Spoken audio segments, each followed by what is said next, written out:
Bon, eh bien, ma foi, je pense qu'il est temps de prendre congé de vous. Décidément, mon cher Gilbert, vous êtes des plus surprenants aujourd'hui. Qui aurait pu imaginer un jour que ce mot puisse émaner de vous, la foi, voyez donc. Encore un peu et vous n'auriez plus votre place parmi nous. Mais quelle horreur vous traverse-t-il l'esprit, Gaston a amplement raison. Vous m'inquiétez aussi, Gilbert. Ne vous laissez pas sombrer en empruntant cette voie, votre situation aurait vite fait de s'assombrir. Faites-y nous confiance en la matière, je pense que nous avons fait nos preuves. Un seul mot maladroit suffit à me jeter l'opprobre, juste parce que j'ai dit ma foi. Non mais je rêve, un peu plus, et vous m'accuseriez d'être juif. Et vous ne faites pas si bien dire, mon cher. J'envisageais justement de m'y pencher en rentrant. Vous voulez plaisanter, j'espère bien. Non, Victor est des plus sérieux, Gilbert. Il n'y a qu'à voir à quel point vous êtes parvenu par votre seule expression linguistique à souiller la pureté du moment. J'ai dit bon et bien ma foi, j'ai pas dit plus. Oui, je suis bien de votre avis, Herr Commandante. Il a vraiment cassé l'ambiance en proférant ce genre d'ineptie. J'en suis moi-même consterné, d'autant que ce que l'on peut lui accorder, c'est son franc-parler. C'était ces mots, défaits de toute réflexion préalable, et c'est justement là tout le problème. J'ignorais que ce procéderait devant moi, et à mon encontre un procédé d'intention des plus ubuesques. Je vous rappelle quand même, histoire de plaider ma cause, que j'entendais à la base me rendre à Marseille pour une toute autre raison que celle de vouloir assister à la prochaine procession. N'est-ce pas, Herr Commandante? Il est vrai, mon cher Gilbert, et pour ma part d'ailleurs, je serais bien impatient que vous m'y conduisiez. Le plaisir aurait été pour moi, Herr Commandante, si mon jury acceptait enfin de délibérer. Vais-je en être acquitté? C'est bien là toute la question. Et puis, Herr Commandante, vous m'en voyez bien désolé, mais il se trouve que je me vois contraint de me soumettre à leur autorité, avant de décider notre départ, lequel est suspendu à leur appréciation, donc dis-je, au prononcé du verdict, car les mots ont une incidence qu'aucun ne saurait déprécier. Il va sans dire que d'autres seraient mieux à même d'en témoigner, n'est-ce pas, mon cher Victor? Mais ne croyez pas, Gilbert, que votre tirade joue en votre faveur. Je note en effet, et comme circonstance aggravante, blasphème et insubordination. Blasphème? Mais comment donc? Et vous osez en plus persister et signer. Complètement, j'avoue, et je tire d'ailleurs une certaine fierté d'être d'une parfaite mauvaise foi. Voyez-vous, mon cher Victor, ne croyez pas que je vais me laisser intimider par votre mascarade. Pour autant, je serais bien curieux de savoir ce que vous entendez par blasphématoire, vous qui réprouvez tous les cultes et le vocabulaire qui en découle. Je m'aperçois que, pour le coup, vous n'avez pas peur du ridicule. Dois-je à mon tour vous renvoyer le compliment ou devrais-je plutôt demander l'ouverture d'un nouveau procès, mais cette fois-ci à votre rencontre avec pour seule réciprocité le versement d'indemnités pour procédure abusive et parce que vous nous avez fait perdre un temps que nous savons si précieux, Herr Commandante, comme moi-même. Mais croyez-vous devoir m'impressionner, bien sûr, que je vais préciser ce que j'entends par blasphématoire, le mot ubuesque, employé à défaut alors qu'à contrario il correspond tellement à notre mentalité. Nul autre d'entre nous ne saurait vous autoriser à utiliser à la légère ce mot, et soyez-en sûr, mon cher Gilbert, que si tant est qu'il en eût été autrement, alors cela agréerait volontiers à votre condamnation qui entraînerait quoi, mon cher Victor? Je serais bien tenté de l'entendre de votre bouche, ma mise à mort peut-être. Cela est grotesque, ubuesque ou pire encore, et j'y vais sans complexe. Au point où j'en suis, j'aurais bien tort de m'en priver. Dieu sait quoi encore, et je vous en prie, mon cher Victor, cette fois-ci, ayez le courage de vos actes et soyez jusqu'au boutiste, comme vous aimez tant à le faire paraître, car là se rajoute l'emploi du mot Dieu, et l'expression je vous en prie, bien connue de tous et abondamment utilisée, qui fait suite. Difficile de faire pire, me diriez-vous.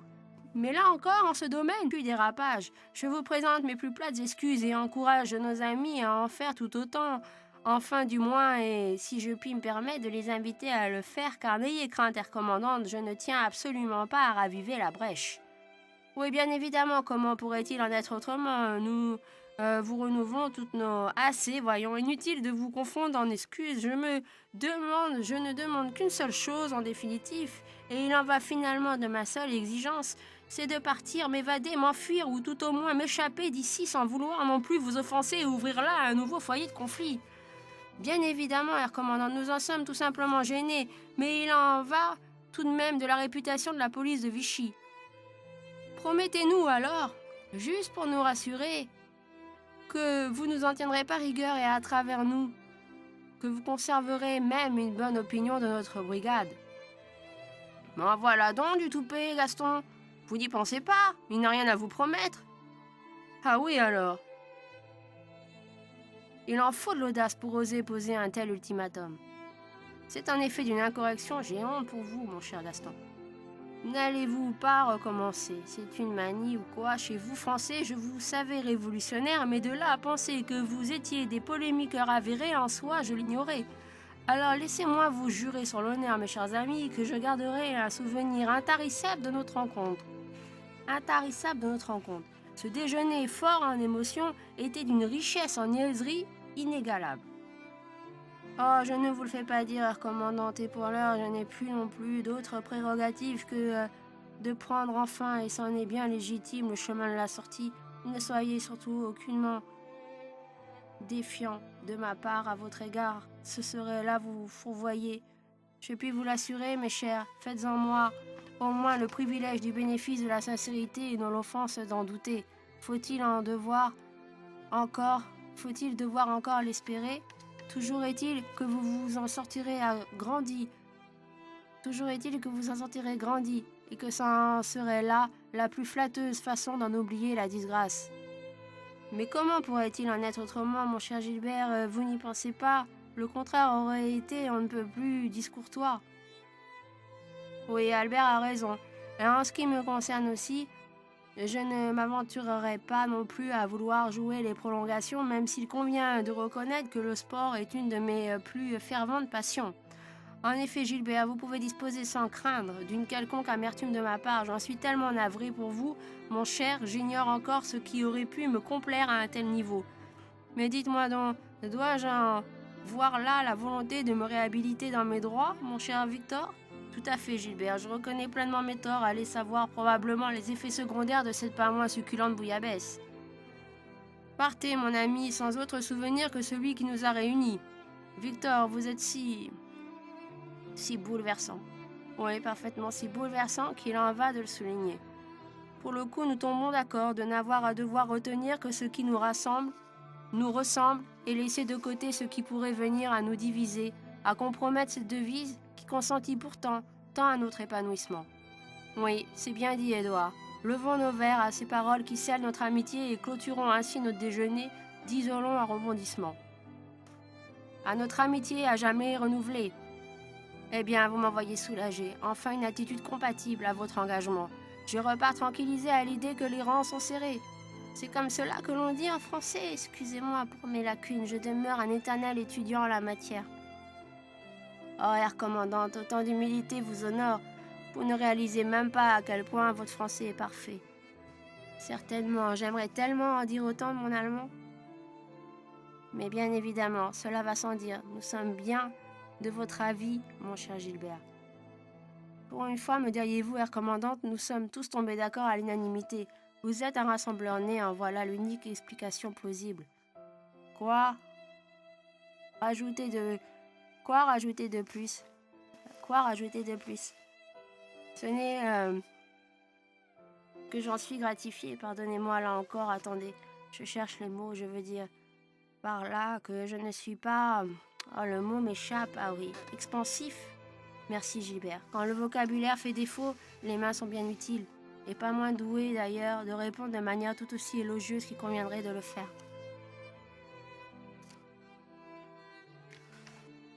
Ah, voici revenir le voiturier.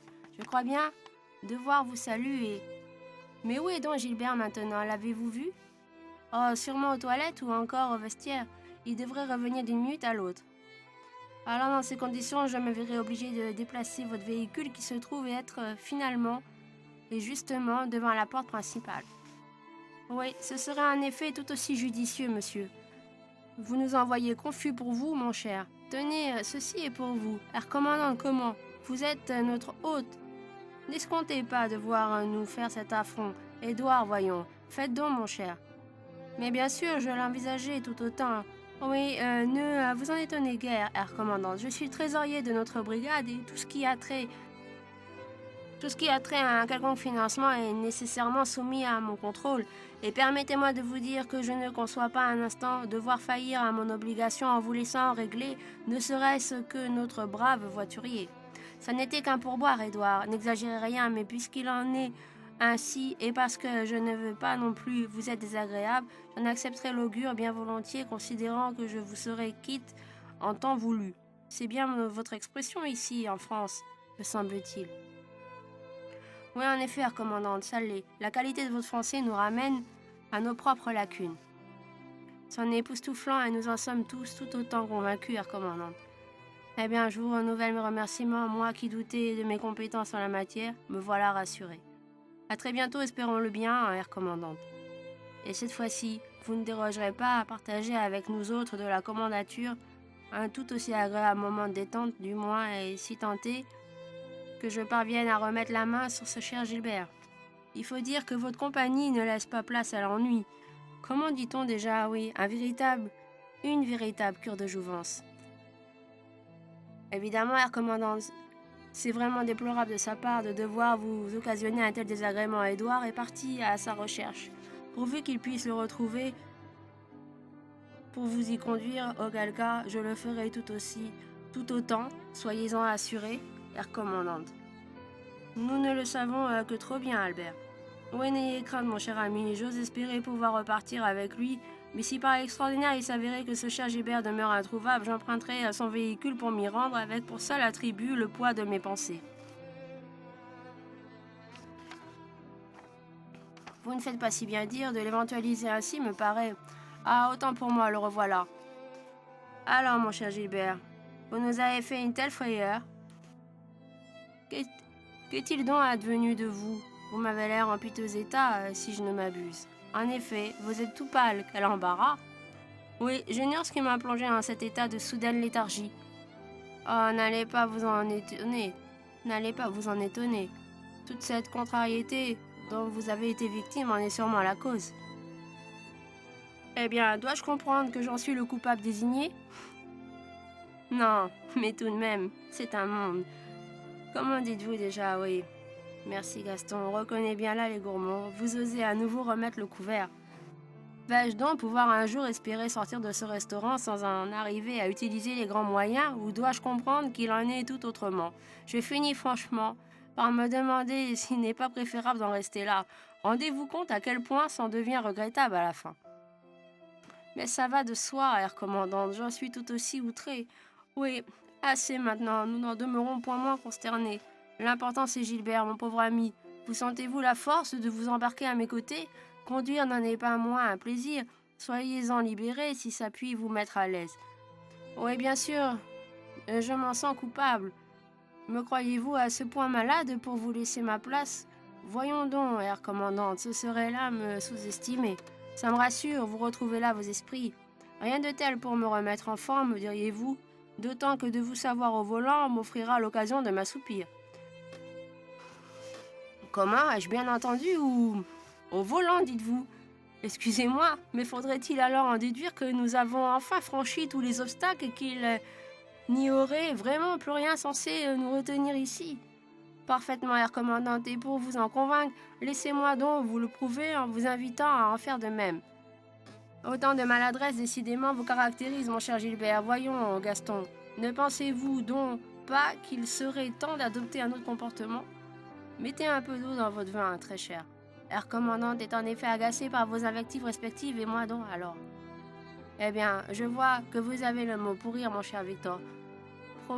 Provenant de vous, en plus, permettez-moi de m'en réjouir au sens propre comme figuré d'ailleurs, et que demanderait le peuple sinon que de renchérir tout autant en rappelant qu'il conviendrait toujours de s'abstenir de dire « Fontaine, je ne boirai pas de ton eau », et je vous rassure, mon cher, de ma part, c'est un compliment.